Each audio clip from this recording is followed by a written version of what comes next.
Good morning everyone. हम class 11th का chapter 2 biological classification start कर रहे हैं किंगडम प्रोटिस्टा। किंगडम प्रोटिस्टा में हमारे ऑल यूकैरियोट्स आते हैं। इसमें बुक का नेम है फोटोसिंथेटिक प्रोटिस्टन। इसमें सारी इन्फॉर्मेशन है प्रोटिस्टा की। फिर आता है कि जो उनकी बाउंड्रीज होती हैं वेल डिफाइंड नहीं होती हैं, और जो प्राइमरी एक्वेटिक होते हैं, जितने भी एक्वेटिक आते हैं उसमें आते हैं, और जो इसमें प्रोटिस्टा से हमारे प्लांट और एनिमल और फंजाई लिंक्ड हैं। और प्रोटिस्टन सेल बॉडी कैसी होती है, इसमें वेल डिफाइंड न्यूक्लियस होता है, और इसमें मेम्ब्रेन बाउंडेड ऑर्गेनेलीज होती हैं, जो इसमें हाफ फ्लैजुलर सीलिया होते हैं, वो मूवमेंट में उनको हेल्प करते हैं। फिर में जो रिप्रोडक्शन होता है सेक्सुअली भी होता है और एसेक्सुअली भी होता है। बाय प्रोसेस क्या होता है, गैमेट्स का फ्यूज़न होता है तो जाइगोट का फिर फॉर्मेशन होता है। फिर फर्स्ट आते हैं हमारे क्रेसोफाइट्स। जो क्रेसोफाइट्स होते हैं उसमें डायटोम्स एंड गोल्डन डेमिएज आते हैं। ये हमें फ्रेश वाटर और मराइन एनवायरनमेंट में मिलते हैं, जैसे माइक्रोस्कोपिक होते हैं and floor passively water current plankton होते हैं। इसमें क्या होता है कि एक शेल की तरह ओवरलैपिंग होती है, थिन ओवरलैपिंग। ये सोप बॉक्स की तरह दिखता है। इसके अंदर सिलिका प्रेजेंट होता है, और जिसकी वॉल्स होती हैं इंट्रक्स्टिबल होती है। इंट्रक्स्टिबल मतलब कि बहुत हार्ड होती है, इसको ब्रेक करना बहुत मुश्किल होता है। फिर आते हैं डायटोमियस अर्थ भी बोलते हैं हमें, जो क्रेसोफाइट्स के अंदर डायटोमियस अर्थ भी बोलते हैं, और जिसकी सॉइल होती है वो यूज़फुल होती है for polishing filtration of oil and syrups के लिए। जो डायटोम्स आते हैं चीफ प्रोड्यूसर होते हैं द ओशन, और इसका हम मेकअप में भी यूज़ करते हैं। बहुत सारे जो हमारे फिल्ट्रेशन और ऑयल्स में, सिरप्स में, पॉलिशिंग में हेल्प करते हैं। फिर आते हैं हमारे डेजोनोफ्लेजलेट। ये मराइन एंड फोटोसिंथेटिक होते हैं, और मेन पिगमेंट जो होता है, जिनका जो पिगमेंट होता है वो प्रेजेंट होता है सेल्स में। जो सेल्स होती हैं उनके पास सेलुलोज प्लेट्स होती हैं। इसके पास 2 फ्लैजुलास होते हैं, एक लॉन्गिट्यूडनली और एक ट्रांसफरली होता है। इसमें क्या होता है, एक एग्जांपल है रैटिड्स। रेड डेनोफ्लेजुलेट्स जो होते हैं क्या करते हैं कि ये क्या होता है, मल्टीप्लिकेशन करते हैं ओशन के अंदर, तो रैटिड रिलीज़ करते हैं, और रैटिड जो होता है टॉक्सिन रिलीज़ करती है, जिससे पूरी ओशन में रेड कलर का हो जाता है। फिर उसके बाद जितने भी इसमें मराइन एलिमेंट प्रेजेंट हैं उनकी डेथ हो जाती है। थर्ड आता है हमारा इलेग्नोइड।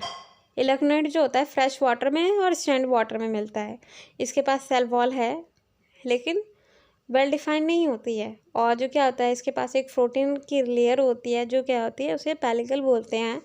वो उसकी बॉडी को फ्लेक्सिबल करती है और मूवमेंट में हेल्प करती है। और ये क्या करता है, कभी कभी इसके पास सामने कोई छोटा ऑर्गेनिज्म आता है तो उसके सामने हेटरोट्रॉप की तरह करने लग जाता है, बिहेव करने लग जाता है, और होस्ट की तरह वॉक करता है, तो उसे बोलते हैं behave like a heterotrophs and predating smaller organism. और इसके जो पिगमेंट्स जो कहते हैं सेम होते हैं पिगमेंट्स इसमें। इसका एग्जाम्पल है इलिगुना। फोर्थ है हमारा स्माइल मोलार्ड्स। स्माइल मोलार्ड जो होते हैं सैप्रोफिटिक प्रोटिस्टा होते हैं, डिकम्पोजिशन में हेल्प करते हैं। और इसके पास क्या होता है, aggregation of Plasmodium and spread over several feet. और जो क्या प्लाज्मोडियम के सेवरल फीट्स होते हैं, और ये डिफ्रेंशिएट होते हैं एंड फॉर्म फ्लोटिंग बॉडीज़ बनाते हैं। और बेरिंग स्पोर्स जो क्या है, तो फ्लोटिंग बॉडीज़ होती हैं उनका डिफ्रेंशिएशन होता है, तो क्या होता है स्पोर्स बनाती हैं। स्पोर्स के पास क्या होता है, ट्रू वॉल्स होती हैं उनके, मतलब कि ट्रू वॉल्स होती हैं, और extremely resistant and survive many years. और इसी की वजह से, जो ट्रू वॉल्स की वजह से ही बहुत रेजिस्टेंस होती हैं, सर्वाइव कर पाती हैं मैनी ईयर्स। जो स्पोर्स डिवर्स और डिस्पर्स होते हैं बाय एयर करंट। प्रोटिस्टा की लास्ट क्लास है हमारी प्रोटोजोनस। प्रोटोजोनस जो होते हैं हेटरोटॉप्स होते हैं, और live as a predator and parasites की तरह वॉक करते हैं।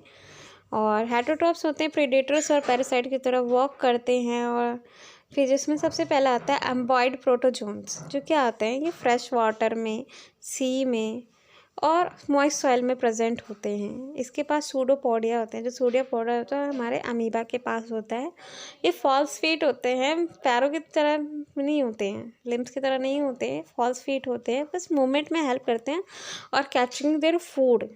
और जितने भी मराइन ऑर्गेनिज्म होते हैं उनके पास सिलिका सेल होती है, जैसे एटोमोबिया। एटोमोबिया हिस्टोलिटिका भी एक हमारी और मतलब कि पैरासाइट ही है, वो कॉज करता है एम्ब्रोसिस।